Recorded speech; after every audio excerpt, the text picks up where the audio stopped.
चेतन सूद का आप सबको सादर नमस्कार।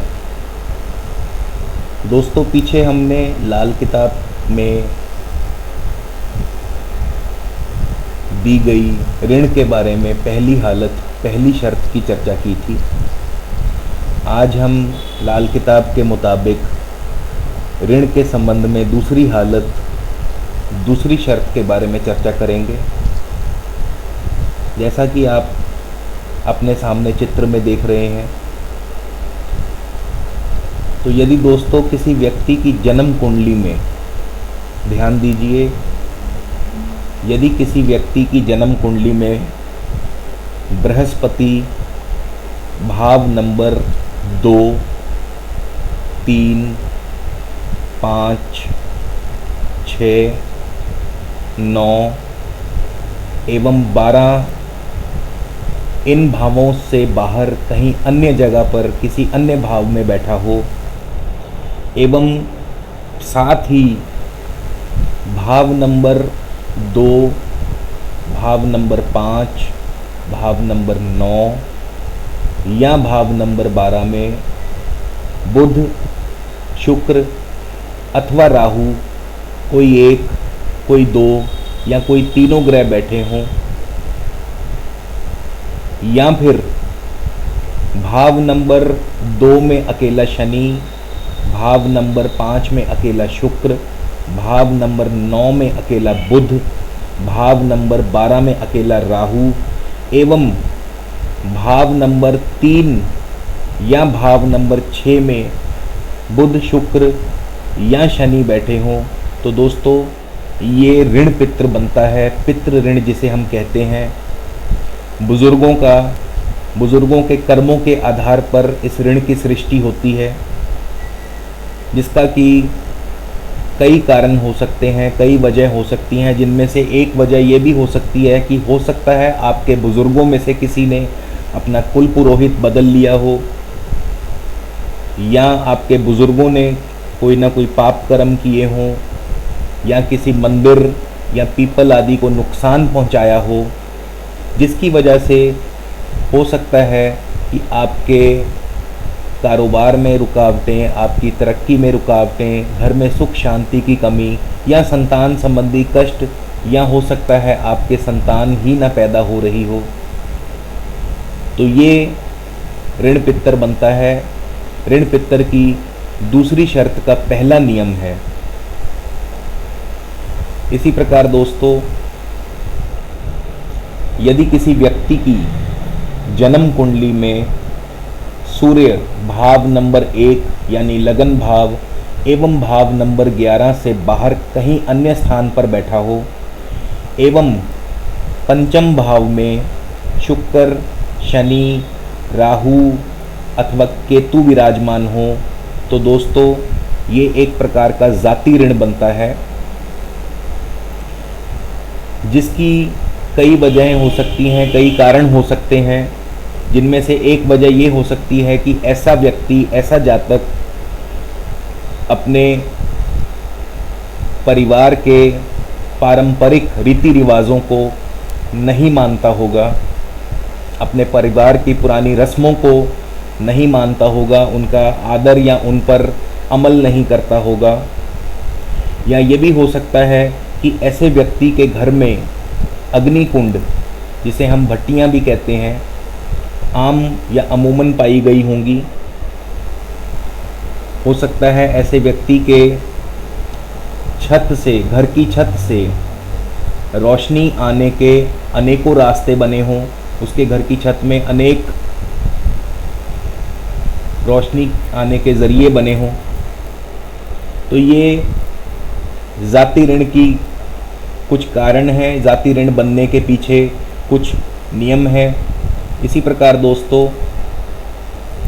जैसा कि इस चित्र में आप देख रहे हैं कि यदि भाव नंबर 4 में, भाव नंबर 4 छोड़कर चंद्रमा किसी भी अन्य भाव में बैठा हो, और भाव नंबर 4 में केतु या शुक्र या बुध या शनि, कोई एक, कोई दो, कोई तीनों या चारों विराजमान हो, तो दोस्तों ऐसे व्यक्ति की जन्म कुंडली में मातृ ऋण बनता है। जिसकी वजह से हो सकता है कि ऐसे परिवार में ऐसे व्यक्ति की माता जो है वो दुखी रहती हों। ये हो सकता है कि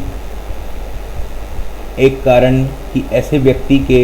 आसपास, घर के आसपास कोई कुआं, कोई दरिया, कोई नदी हो, जिसको पूजने की बजाय, जिसकी पूजा करने की बजाय वो व्यक्ति उसमें अपने घर का कूड़ा कचरा करकट आदि डालता हो। तो दोस्तों, ये एक नियम बनने के पीछे जो कारण है, ये ऋण बनने के पीछे जो कारण है, जो वो मैंने आपसे जिक्र किया, तो जिसे हम मातृ ऋण कहते हैं। इसी प्रकार दोस्तों, यदि किसी व्यक्ति की जन्म कुंडली में, ध्यान दीजिए, शुक्र यदि भाव नंबर 1 और भाव नंबर 8 से बाहर कहीं भी किसी अन्य स्थान पर बैठा हो, और साथ ही भाव नंबर 2 या भाव नंबर 7 में सूरज, राहु या चंद्र, कोई एक, कोई दोनों या कोई तीनों ग्रह आकर के बैठ जाएं, तो दोस्तों ये स्त्री ऋण होता है। ऐसी जन्म कुंडली को हम स्त्री ऋण से ग्रसित कह सकते हैं, जिसकी वजह, जिसका कारण हो सकता है कि ऐसे व्यक्ति ने किसी न किसी स्त्री, किसी न किसी औरत को कष्ट दिया हो, या ये भी हो सकता है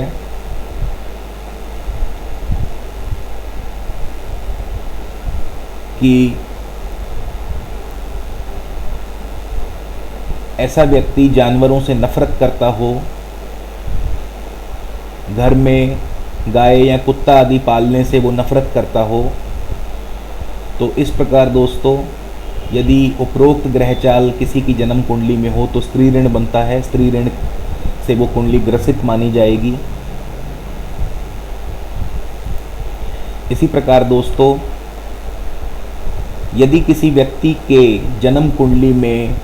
मंगल भाव नंबर 7 यानी सप्तम भाव से बाहर किसी भी अन्य भाव में बैठा हो,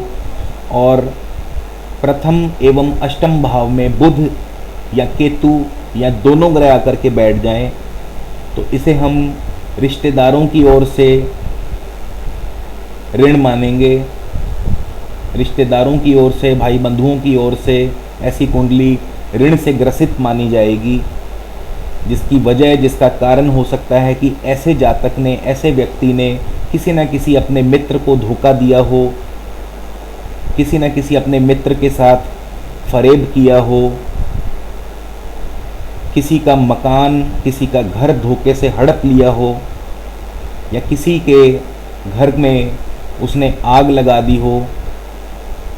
या वो अपने रिश्तेदारों से, अपने भाई बंधुओं से, अपने परिवार वालों से मिलनसार नहीं होगा, उनसे मिलना जुलना बिल्कुल नहीं होगा। बच्चों के जन्मदिन पर ऐसा व्यक्ति हो सकता है कि किसी भी प्रकार की खुशियां आदि ना मनाता होगा। ये सब दोस्तों इस ऋण को जाहिर करने वाली कुछ बातें हैं। इस ऋण, ऐसे व्यक्ति जो मैंने आपको ये वजह और कारण बताए, ऐसे व्यक्ति अमूमन इस प्रकार के बर्ताव करते हुए देखे गए हैं। इसी प्रकार दोस्तों, यदि किसी व्यक्ति की जन्म कुंडली में बुध भाव नंबर 2 एवं भाव नंबर 12 से बाहर अन्य किसी जगह पर भी बैठा हो, एवं भाव नंबर 3 या भाव नंबर 6 में चंद्रमा विराजमान हो, तो दोस्तों ऐसे व्यक्ति की जन्म कुंडली में अपनी बेटी से, अपनी धी, जिसे हम पंजाबी में कहते हैं, अपनी बेटी से संबंधित ऋण बनता है, जिसकी एक वजह, जिसका एक कारण ये हो सकता है कि ऐसे व्यक्ति या ऐसे व्यक्ति के बुज़ुर्गों में से किसी ने किसी की बहू, किसी की बेटी से हद से ज़्यादा जुल्म किया हो, या ये भी हो सकता है कि किसी की बहू या किसी की बेटी से उसने कोई ऐसा पाप कर्म किया हो, या किसी के लालच, किसी लालच की वजह से बच्चों को बदल दिया हो, तो दोस्तों ये कुछ कारण हैं, ये कुछ वजह हैं जिसकी वजह से ऐसे व्यक्ति की जन्म कुंडली में ये ऋण बनता है। इसी प्रकार दोस्तों, यदि किसी व्यक्ति की जन्म कुंडली में शनि भाव नंबर 3 और भाव नंबर 4 से बाहर कहीं भी किसी भी अन्य स्थान पर बैठा हो एवं दशम और एकादश भाव में सूर्य, चंद्रमा या मंगल, कोई एक या कोई दोनों या कोई तीनों ग्रह आकर के बैठ जाएं, तो ऐसे व्यक्ति की जन्म कुंडली में जालिमाना ऋण बनता है। ऐसी जन्म कुंडली जालिमाना ऋण से ग्रसित होती है, जिसकी वजह, जिसका कारण हो सकता है कि ऐसे व्यक्ति ने किसी की जीव हत्या की हो, किसी का मकान, किसी का घर धोखे से हड़प लिया हो, या हो सकता है कि मकान या घर लेने के बाद उसकी पूरी कीमत अदा न की हो। और ऐसे व्यक्ति का घर अमूमन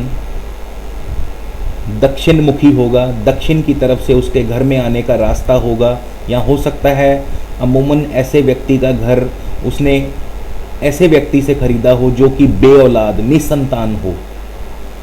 तो ये सब कुछ वजह हैं, कुछ कारण है। ये भी हो सकता है कि ऐसे व्यक्ति ने कोई रास्ता या कुआं आदि ढक कर उसके ऊपर अपना घर बना लिया हो। तो ये इस प्रकार से दोस्तों, जो ये कारण हैं जिनकी वजह से ये ऋण बन जाता है, जिनकी वजह से कुंडली में ये ऋण से ये कुंडली ग्रसित हो जाती है, जिसे हम जालिमाना ऋण कहते हैं। इसी प्रकार यदि किसी व्यक्ति की जन्म कुंडली में छठे भाव में से छोड़कर राहु किसी अन्य भाव में बैठा हो, ध्यान दीजिए, छठे भाव को छोड़कर राहु किसी भी अन्य भाव में बैठा हो एवं द्वादश भाव में सूरज, शुक्र या मंगल, कोई एक ग्रह, कोई दोनों या कोई तीनों ग्रह आकर के बैठ जाएं, तो इसे हम अजन्मे का ऋण कहते हैं, यानी पैदा भी ना हुए का ऋण। जिसकी वजह, जिसका कारण हो सकता है कि ऐसे व्यक्ति ने अपने ससुराल से या अपने दोस्त, भाई बंधुओं से धोखा, फरेब या दगा किया हो, और ऐसा धोखा किया हो कि सामने वाले का परिवार ही नाश हो गया हो। तो दोस्तों, ऐसे ऋण की निशानी ये है कि ऐसे व्यक्ति के घर के मुख्य द्वार के नीचे से गंदे पानी की नाली, जिसे हम सीवरेज पाइप कहते हैं, वो बहती होगी। या हो सकता है ऐसे व्यक्ति का दक्षिण मुखी मकान होगा, घर होगा। या हो सकता है ऐसे व्यक्ति का घर बिल्कुल उजाड़, वीरान, या साथ कोई कब्रिस्तान या शमशान आदि लगता होगा। या ऐसे व्यक्ति के घर के बिल्कुल साथ ही भट्टी आदि का कार्य चलता होगा। तो ये इस ऋण की पहचान है, इस ऋण की निशानी है। जैसा कि मैंने आपको बताया, अजन्मे का ऋण हम इसे कहते हैं। ऐसी कुंडली इस ऋण से ग्रसित मानी जाएगी। इसी प्रकार दोस्तों, यदि किसी व्यक्ति की जन्म कुंडली में केतु द्वितीय भाव से बाहर किसी भी अन्य स्थान में बैठा हो एवं छठे भाव में चंद्र या मंगल या दोनों ही ग्रह बैठे हों, तो इसे हम कुदरती ऋण कहते हैं, गैबी ऋण। जिसका वजह, जिसकी कारण ये हो सकता है कि ऐसे व्यक्ति ने कुत्तों को सताया हो, कुत्तों को मारा हो, किसी फ़कीर का अपमान किया हो सकता है ऐसा व्यक्ति बदचलन हो, बुरी नीयत का हो सकता है किसी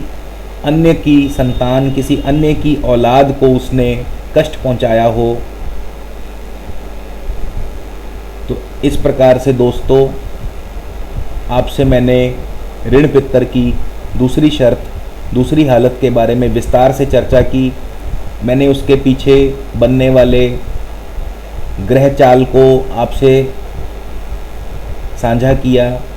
और उसके पीछे जो कारण, जो वजह हैं, मैंने वो भी आपको बताई, ताकि आपको ऋण पितर को पहचानने में आसानी हो। तो आगे चलकर मैं इन सभी ऋणों से संबंधित क्या क्या उपाय हमें करने चाहिए, क्या क्या सावधानियां हमें बरतनी चाहिए, उनके बारे में आपसे विस्तार से चर्चा करूंगा। तब तक के लिए नमस्कार, धन्यवाद।